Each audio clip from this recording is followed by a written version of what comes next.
দেখুন, এটা কনসার্ন তো সরকারিভাবে করে কোনো লাভ নেই।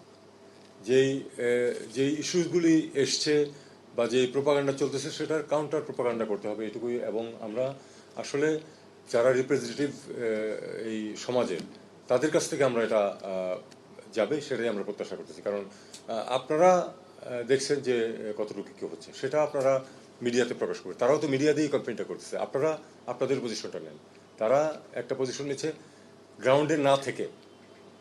এখান থেকে কিছু ভুল তথ্য অনেক ক্ষেত্রে দেওয়া হচ্ছে, কিছু সত্য তথ্য থাকতে পারে।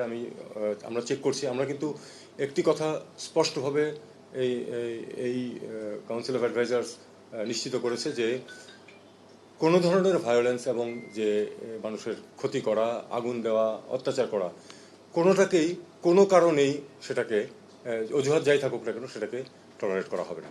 প্রত্যেকটা ক্ষেত্রে ইনভেস্টিগেট করা হবে এবং যারা পারপেট্রেটর তাদেরকে আইনের আওতায় আনা হবে।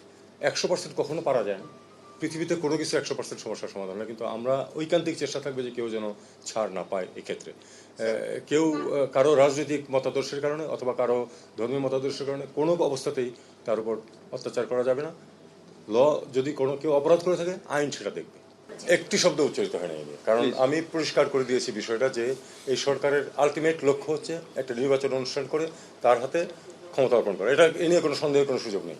এটা স্টেটমেন্টে বলা আছে। এটা বিষয়টা হচ্ছে এখানে যে আমরা সময় এর ব্যাপারে বলছি না এই জন্য যে এখন যে সিচুয়েশন চলছে, আগামী 1 মাস হচ্ছে ফায়ার ফাইটিং জব, যে এটাকে লাইনে নিয়ে আসা, নিরাপত্তা নিশ্চিত করা, স্বাভাবিক জীবনযাপন যেন শুরু করতে পারেন, অর্থনৈতিক কর্মকাণ্ড যেন শুরু হয়। এটা হলো আগামী 1 মাসের কাজ।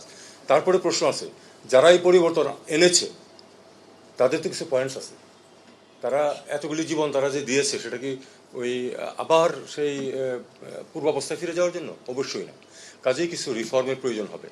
সেই রিফর্মের প্রয়োজনে আসিফ নজরুল কালকে বলেছেন যে ঠিক যেটুকু সময় থাকা দরকার আমরা সেটুকুই থাকবো, বেশি থাকবো না, কমও থাকবো।